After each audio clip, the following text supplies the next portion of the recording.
plan is for today, I'm going to be finally setting up my canvas wall tent that I've been talking about for a little while now. I did take it on a test run the other day, but I was with a couple people and we just were at a campground, so it was really just to see all the components of the tent and how to pitch it. This is gonna be my first time ever pitching it alone. It's recommended that you have 2 people to pitch it, so fingers crossed that we're able to do it by myself, which I'm not too concerned. I think that we shouldn't have that much of a problem. I also just picked up a new wood burning stove, which I'll show you guys in a little bit. Hope you guys enjoy the video.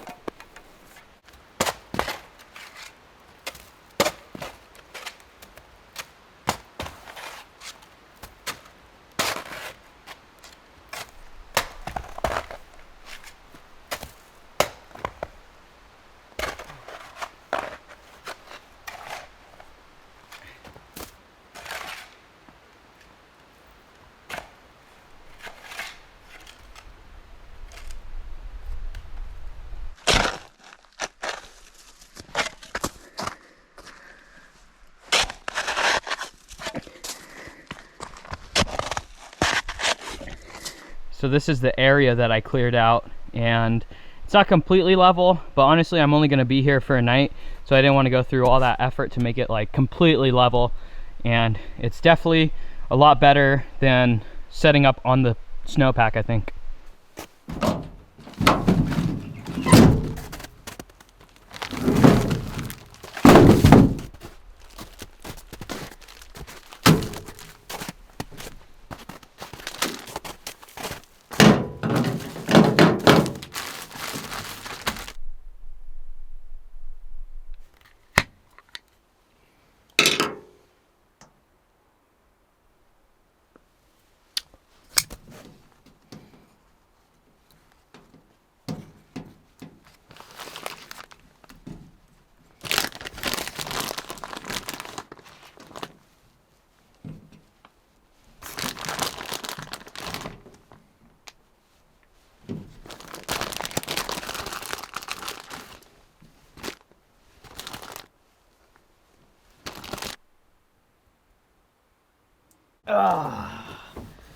Looks pretty good, right? It's basically just a an adult Lunchable, and to be honest, I saw this in somebody else's video.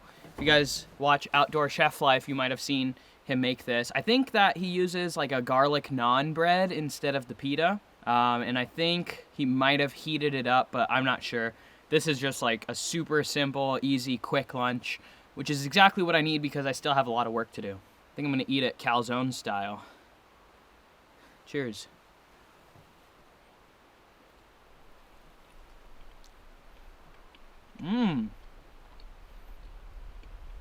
That's a really, really tasty, quick lunch if you're in a pinch.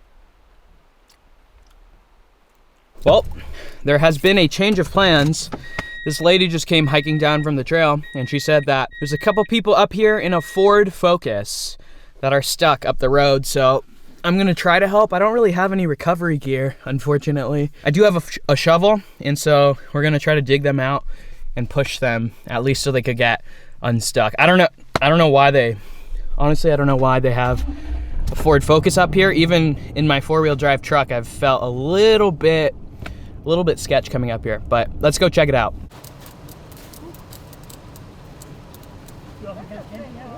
What was that? You often come camping? No, this is my first time out here, actually.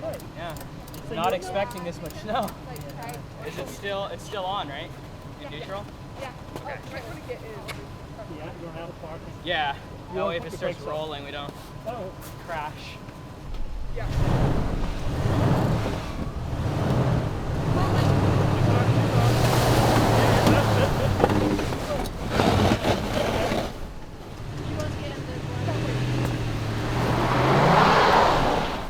There you go, there you go.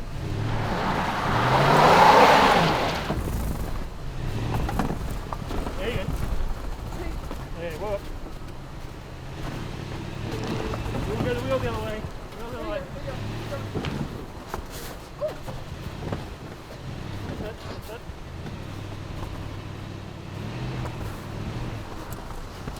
There you go. Keep the wheel like that.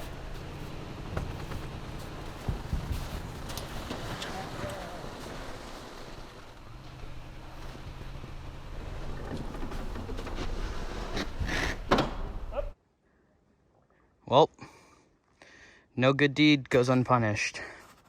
Now I'm stuck.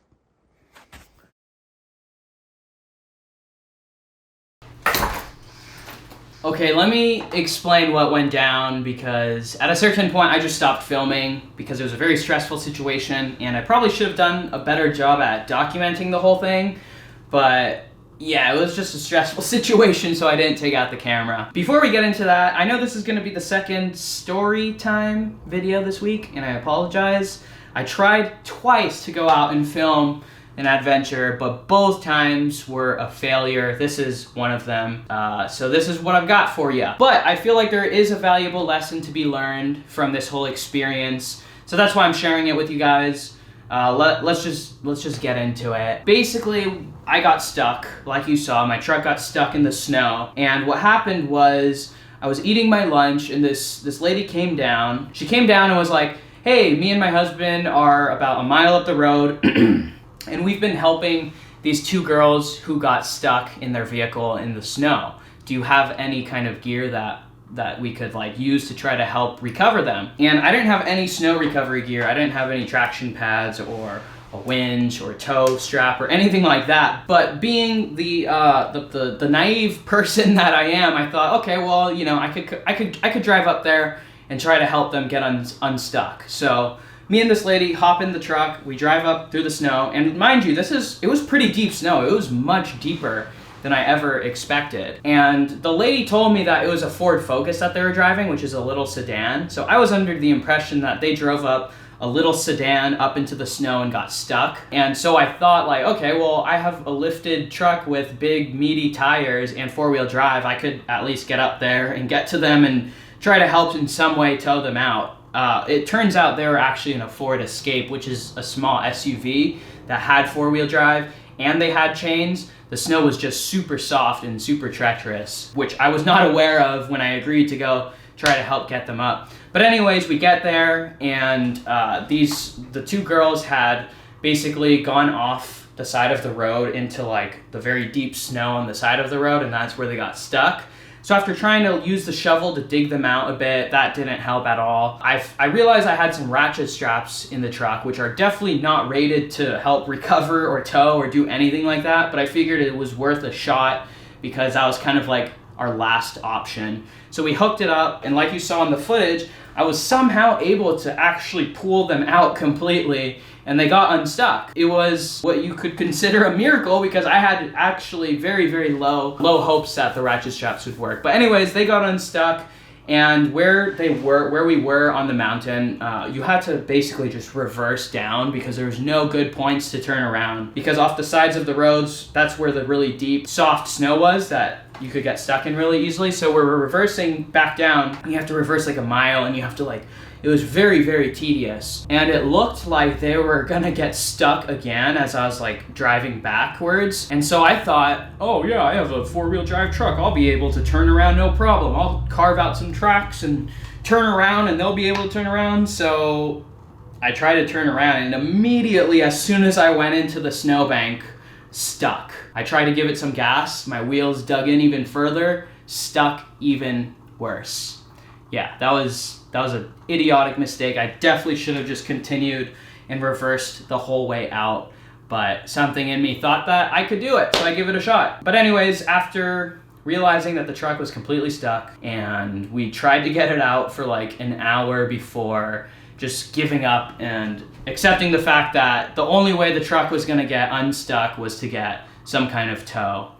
And so we get in the girl's car, because mind you, she wasn't stuck again. Her car was still able to drive. So we reverse like a mile down the road, extremely tedious. Me and the other people that were helping, we were walking alongside of her car saying like left, right, trying to like help her navigate this like super treacherous path down and not get stuck again. And there was a couple times where it looked like, oh, she's for sure stuck. But we would like all hands on deck help push the car out of the soft snow and just barely escape from getting stuck again. And finally, after like an hour, probably over an hour it took to just get 1 mile in reverse, and to the point where she was finally able to turn around. And then at that point, I figured that there's nothing I could do but go catch a ride from them back into town and like see if I could get a tow service or something. So we're going down the mountain and we passed this like big truck, this big F-350 or something with a flatbed, and I thought, oh my gosh, this is a miracle. He's gonna be able to come out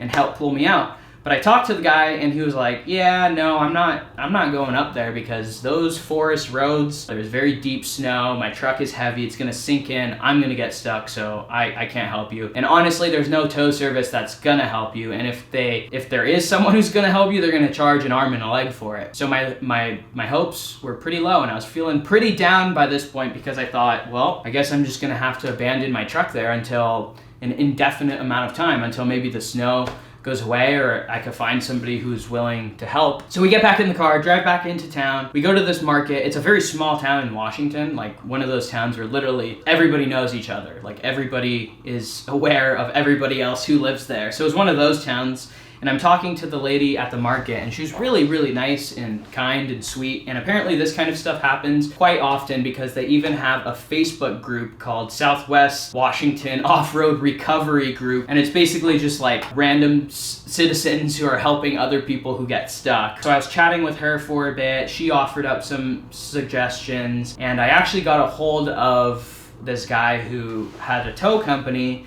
and he shows up in a Chevy Suburban 4-wheel drive. He's like, look, I have a tow truck, I have a tow service, but this is gonna be a much better option because where you are on the forest road, like up miles into the mountain, a big heavy tow truck is not gonna be able to get there. So we hop into his SUV, and the funniest thing, he had 2 babies in the back, his 2 children, because I guess he had just picked them up, and they're literally 1 and 3 years old, and they're in car seats, and we're like going through the snow, like off-roading, and the little kids were just giggling, and it was pretty cute. But anyways, it was nighttime, was settling upon pretty quick, so we had to get a move on because to reverse out of where I was, you really had to see the road. Like there was no way you could get out unless you're like meticulously watching the road. So he gets me unstuck right at the perfect time because any later and it would have been too dark. So we have to like reverse out that mile down this treacherous snowy path, and it was a nightmare. This was one of the hardest things I've ever had to do while driving because you had to closely monitor both sides and just make sure you're not gonna deviate even the slightest bit, because if you do, you're just stuck again, like right away. So we finally get unstuck, get down the mountain, and this was just an absolute miracle because like I said, I pretty much surrendered to the fact that I was not gonna be able to get my truck and it was gonna be stuck up there for an indefinite amount of time. Yeah, it was quite the experience, and there is one big takeaway and lesson that I learned from all of this, and that is you gotta be prepared if you're going into the wilderness. This was a very small slap on the wrist of something that could have gone much, much worse, and this happens to me all the time. I get unlucky, but at the same time things could have gone way worse, but I got lucky in the sense that it was pretty minor, all things considered. If you're gonna be driving into the snow, first of all, you gotta have some kind of recovery gear. That was a huge mistake on my part, and I will be the first to admit that that was a total error of judgment. But like I mentioned, I really was not expecting that kind of snow at all. What I would do differently now is if I ever come into a situation where I'm not prepared for, I would just turn around. You just gotta be able to know and recognize and realize, like, I'm not prepared for this. If something happens, I'm gonna be completely SOL and nobody is gonna be able to come save me. You gotta have the mentality where you have to know that you can take care of yourself. I feel like it's very common, especially in the outdoors realm. A lot of people, whether that's snowy off-roading or backpacking or whatever, there's some people who just don't really take it as seriously as you should because it's all fun and games until you get stuck out somewhere and you don't have the right equipment to either rescue yourself or survive. That is something that can go wrong like really quick in the blink of an eye, and this was definitely a wake-up call that, you know, if you're not prepared, you just don't put yourself in a situation that you're gonna either get stuck or have to get rescued, because a lot of the time no one's gonna come to your rescue. You gotta be self-reliant and know that you can take care of yourself and the people that you're with, because if you can't, then you shouldn't be out there in the first place. And this is definitely the takeaway that I got from this whole experience. I just think that it's very easy to forget sometimes, because most of the time you go out and it's all fun and games. It's all, you know, sunshine and rainbows and whatnot, and everything's fun, and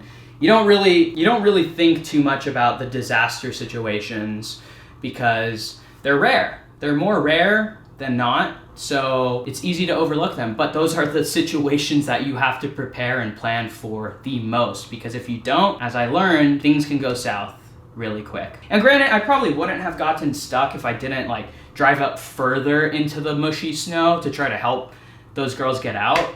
But either way, like it could have very easily still happened lower down below the spot where I was trying to camp, if that makes sense. I know that was kind of a long-winded story, but I think there's some value in it. And I'm sharing it with you guys because I know that you guys appreciate when I'm transparent and admit my faults and when I'm wrong. And I think that a lot of people can hopefully take this story and learn something and be more prepared when you go into the wilderness. Yeah, that is the story of my unpreparedness and my failures of the week. And I hope that next time I post another video, it will not be a failed adventure attempt, but something that you guys can sit and enjoy as well. Anyways, thank you guys, like always, for watching. You guys go out there and go on some adventures of your own. Live life. Beat the status quo.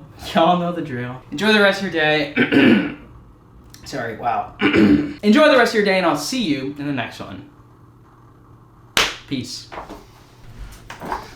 One last little Luna cameo for you guys, because she seemed to be a star of my last video. Everyone loved her.